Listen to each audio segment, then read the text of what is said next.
La fondation Bill et Melinda Gates appuie les travaux de plusieurs équipes scientifiques qui explorent divers concepts.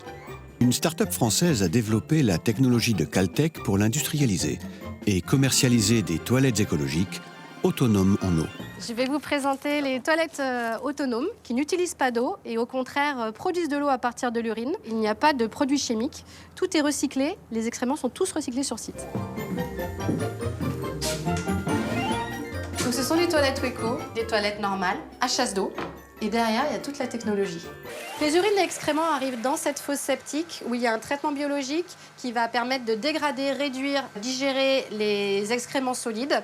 Les liquides partent dans le réacteur d'électrolyse. Vous voyez les petites bulles, ça c'est le procédé d'électrolyse qui va permettre de dégrader les bactéries, de clarifier l'eau et donc d'avoir une eau claire et traitée comme celle qu'on a habituellement, qui va être ensuite filtrée, envoyée dans une cuve tampon qu'on va réutiliser pour la chasse d'eau infiniment en circuit fermé. À terme, les matières fécales pourront être récupérées au fond de la cuve pour être transformées en compost ou en énergie.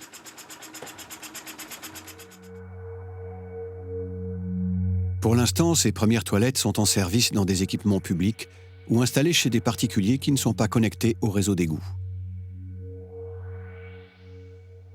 L'eau en France, elle n'est pas chère. Et puis on a tendance à la percevoir comme une ressource inépuisable. On est raccordé, le tout à l'égout et partout. Il y a eu le tout réseau dans les années 80. Donc on se dit pourquoi s'affranchir de ce système? On a toutes les infrastructures. Mais d'une part, la ressource en eau n'est pas inépuisable. On a le cours d'eau des rivières qui fait l'eau potable qui va diminuer de 10 à 40%. D'autre part, avoir un réseau d'assainissement, c'est extrêmement coûteux. Il faut entretenir tout ça. Et puis en termes environnementaux, il y a beaucoup de fuites. On estime à peu près 20%. Donc, notre technologie sera utile demain en France, mais d'ores et déjà aujourd'hui dans les pays émergents où il n'y a pas de réseau d'égout. Le programme de développement durable de l'ONU a pour objectif de garantir à tous l'accès aux toilettes d'ici 2030.